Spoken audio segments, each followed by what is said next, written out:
Bright horizon foundation ఆధ్వర్యంలో సులభంగా విద్యార్థులకు తెలుగును బోధించడం ఎలా అనే అంశంపై ఉపాధ్యాయులకు ప్రత్యేక శిక్షణా తరగతులు నిర్వహించారు. చైర్మన్ మొహియుద్దీన్ మాట్లాడుతూ, తెలుగు భాషలో అత్యంత ప్రావీణ్యం కలిగిన మచిలీపట్నం వాస్తవ్యులైన బడే సాహెబ్ ఈ కార్యక్రమానికి ప్రసంగకర్తగా వ్యవహరించారని అన్నారు. ఈ అవగాహన కార్యక్రమానికి కృష్ణా మరియు ఉమ్మడి గుంటూరు జిల్లా ఉపాధ్యాయులు హాజరయ్యారని తెలిపారు. సమాజానికి ఉపయోగపడే మరిన్ని మంచి కార్యక్రమాలతో ముందుకు సాగుతామని ఈ సందర్భంగా పలికారు. బడే సాహెబ్ మాట్లాడుతూ తెలుగు లిపి గొప్పతనాన్ని, ప్రాధాన్యతను కొనియాడారు. జ్యోత్స్న స్త్రీ స్వ స్వ స్వ స్థ్య స్థ్య స్వాస్థ్య స్నిగ్ధ స్నిగ్ధ స్నిగ్ధ. సో అర్థమైందని రాసేటప్పుడు మొదటి అక్షరం అక్షరం పూర్తిగా వస్తుంది. మనం తెలుసుకోవాల్సింది ఏంటంటే అక్షరక్రమాన్ని గుర్తించాలి, పైనుంచి కిందకి రావాలి. రాసేటప్పుడు మొదటి అక్షరం మాత్రమే అక్షరంతో పూర్తిగా రాస్తాము. మిగిలిన మొదటి లేదా రెండు అక్షరాలు హల్లు రూపంలో రాస్తాము.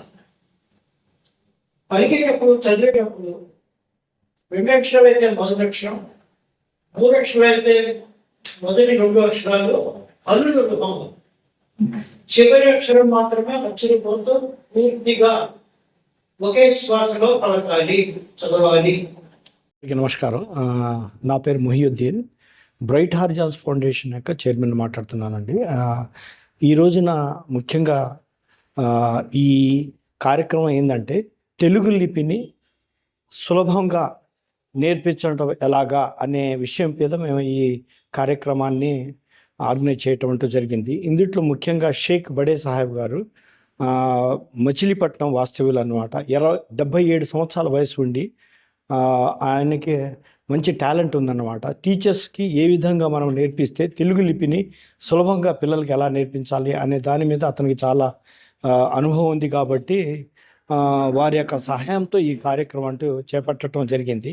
సో ఈ విధంగా మనము తెలుగుని ప్రోత్సహించి తెలుగు టీచర్స్కి మనం సహాయం చేసి మన స్టూడెంట్స్కి ఏ విధంగా తెలుగు లిపిని నేర్పించాలి అనే ఒక విషయం మీద మేము చాలా ఇంట్రెస్టింగ్ టాపిక్ కాబట్టి, చాలా మంచి విషయం కాబట్టి మేము ఈ కార్యక్రమం చేస్తున్నాం ఈ రోజున. అలాగే బడే సాహెబ్ గారి యొక్క నైపుణ్యంతో ఇంకా చాలా వీడియోలు కూడా తయారు చేసి యూట్యూబ్లో వేసి అందరికీ, మన తెలుగు సమాజానికి చేరవచ్చడానికి మేము ప్రయత్నిస్తాము.